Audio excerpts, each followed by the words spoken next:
नमस्कार सगळ्यांना.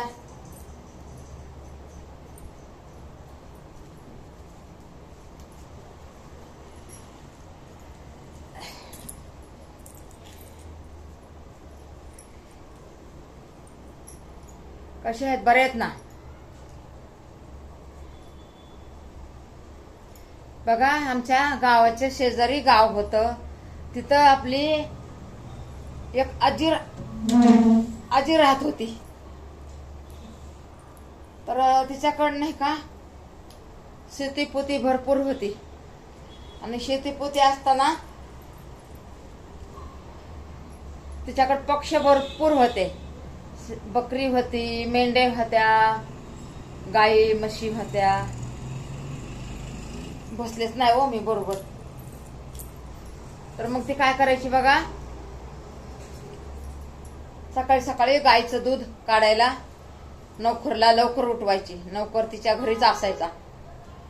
तर एक दिवस नोकर म्हणला, काय बाबा ह्या आजीची कटकट आहे, मला तुमचं कामच नाही पाहिजे. म्हणले, अरे बाळा काय झालं, माझ्याकडून गुन्हा झाला का, तुला खाय प्यायला काय कमी पडलं का, काय तुला काय अडचण आहे का पैशा पाण्याची. तर म्हणलं, मला काहीच नाही अडचण. म्हणलं, तुम्ही मला 4 वाजायला उठवितात. आपली बोली काय 6 वाजायला उठायची, तुम्ही उठवितात मला 4 वाजायला उठवितात, कधी 5 वाजायला उठवितात. म्हणला, मला उठणं होत नाही. मग काय करणार. बरं म्हणले, बाबा तुला जेव्हा उठायचंय तेव्हा उठ, परी तू काय काम सोडून जाऊ नकोस. तू काम सोडून गेलास तर माझं कसं होईल. तू सकाळी पाणी भरतो, सकाळचं गाय म्हशीचं शेण काढतो, चारा चारतो, सगळं करतो. नवा नोकर आला तर काय चांगलं करणार नाही. 2 पैसे वाढवून घे, परी तूच कर.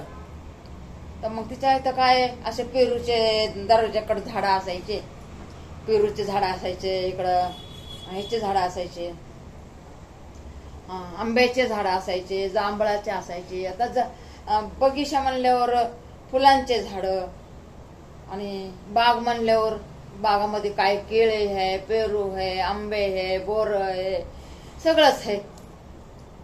12 प्रकार भाज्या. तर मग ते पाखरं यायचे ना, ते पाखरांना म्हणायची, खावा, तुम्हाला काय खायचं ना तुम्ही खाऊन जावा. तर मग कुत्रे असायचे. कावळ्यांना नाही का, ती कावळे आले एक दगड मारायचा, असं हाणायचा दगड कावळ्यांना. काळे कावळे असायचे, तिला पसंतच नसायचे. 5 कावळे यायचे तिच्याकडे. पण ती काय माहिती, त्या कावळ्यांची नाही का हेच करायची, जरा नफरतच करायची कावळ्यांची. मग दुसरे पक्ष म्हणले, अरे आपला लाड करते या, आणि कावळ्यांची का राग करते रे आपली आजी. तर म्हणला एक पोरग, म्हणलं, असंच असतंय म्हाताऱ्या माणसांचं, कुणाचा लाड करायचं आणि कुणाचा नाही ते पण एवढं कळत नाही. आणि कावळे तर किती मदत करतात. ते मदत करायला तरी ती मदत घेत नाही. हे घ्यायचा खडा की असा मारायचा, खडा मारायचा कावळ्यांना. त्यांना पाणी पण पिऊ द्यायचं नाही, झाडाचे फळ पण खाऊ द्यायचं नाही. आणि दुसरे पक्षी होते, राघो होता, अजून म्हणलं तर बरेच ते चिमण्या होत्या, बरेच ते. आता पक्षी म्हणल्याच्या नंतर आता मला काही एवढं नाव सांगता येत नाही. तेवढे मग पक्षी खाऊन जायचे आणि या कावळ्यांना तशी करायची. तर मग एक दिवस काय झालं बघा, म्हातारी बिमार पडली. तर मग सगळे पक्षी ते झाडांचं खायला लागले. आणि मग कावळे म्हणले, नको, आजीचा दरवाजा उघडा दिसा नाही काल धरून. आजीला काय झालंय आणि काय नाही माहित नाही आपल्याला. तर मग त्याने खिडकीतून बघितलं तर आजी झोपलेलीच. मग एक पोपट म्हणतो, ए बाबा, त्या खिडकीतून आम्ही नाही वाकून बघितलं, तू कशाला वाकून बघायला. तर म्हणतो, बाबा तुम्ही नाही वाकून बघितलं, आजी काल धरून बाहेर नाही आली. आजीला काय झालंय काय नाही तुम्हाला माहिती आहे का. नाही, आजी घरातच असते. आणि तुम्हाला जेवण नाही दिलं तर तुम्हाला हे का काळजी, आजी का नाही आली? म्हणतात हो बाबा आम्ही तर काय तेवढी विचारच केला नाही. तुम्ही कसा काय विचार केला? तर ते म्हणला विचार करावा लागतं बाबा, तुम्ही लहान आहेत, आम्ही मोठे आहेत, आम्ही सगळे दिवस बघितलेले आहेत, कोणाला काय होतंय कोणाला काय नाही. बर बघ म्हणली आजीची तब्येत बरी नाहीये म्हणून आजी झोपलेली आहे, तर आजीचं अंगण घाण आहे. मग आता काय करायचं? तिने एकदा उठून बघून गेली होती. म्हणली आता एवढी घाण पडली, माझ्या हातापायात ताकद नाहीये उठून साफ करायला. आता मी जेव्हा माझी तब्येत बरी होईल ना तेव्हाच मी साफ करन, अशी म्हणलीच होती ती आजी.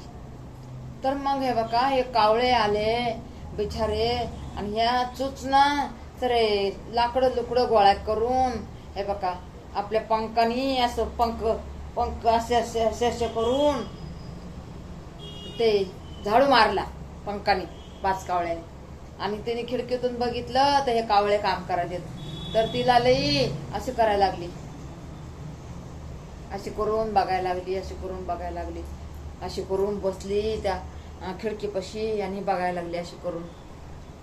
म्हणती बघा मी ह्यांचा किती नफरत करत होते, आज हेच माझ्या कामाला आले. किती बिचाऱ्याने स्वच्छ केले बिमार आहे मी तर, आणि ह्या पक्ष्यांना मी एवढं खायला घालते, ह्याने माझं काहीच केलं नाही, साधं माझा दरवाजा उघडून नाही बघितलं की म्हातारी मेली का काय झाली. असं असतं ज्याचं नफरत करत ना तेच माणूस जवळ होते आणि तेच माणूस आपलं काम करतं. आपण जेवढी ज्या माणसाची नफरत करतो, जे माणूस म्हणतो हे माणूस कामाचा नाही, हे माणूस कामाचा नाही असं म्हणतो सारखंच, हे काय काम करणार, सगळं खोटं बोलतो, सगळं खोटं बोलतो. हे आपल्यावरच मी सांगायला लागले उदाहरण नाही का. बघा पक्षी असून बिचारे किती हे करतात, म्हणजे कामधंदे करून बिचारीला एवढा आराम दिला, आणि हे पक्षी दुसरे पक्षी एवढे टोपलंभर खाऊन बिचाऱ्यानी वाकून नाही बघितलं की म्हातारी मेली का जगली. मग तिला पण कळलं ना, मग तिने बिचारी ना तुपामधले लाडू, बेसन लाडू तुपामधले करून बिचाऱ्यांना 5 जणांना 5 लाडू ठेवले असे पत्रबाळीवर.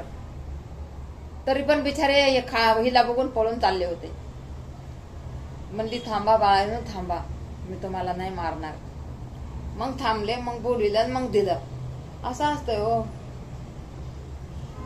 असं असतंय माणसाची कहाणी. चला आता मी इडो टाकणार आहे बर का. इडोच नाही टाकायला म्हणून म्हणलं इडो तरी करावं.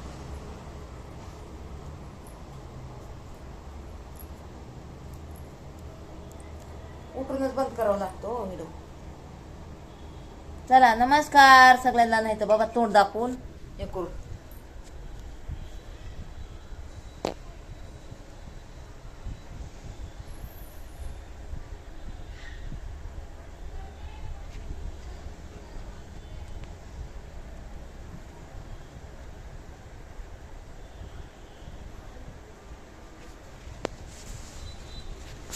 कटच होय ना.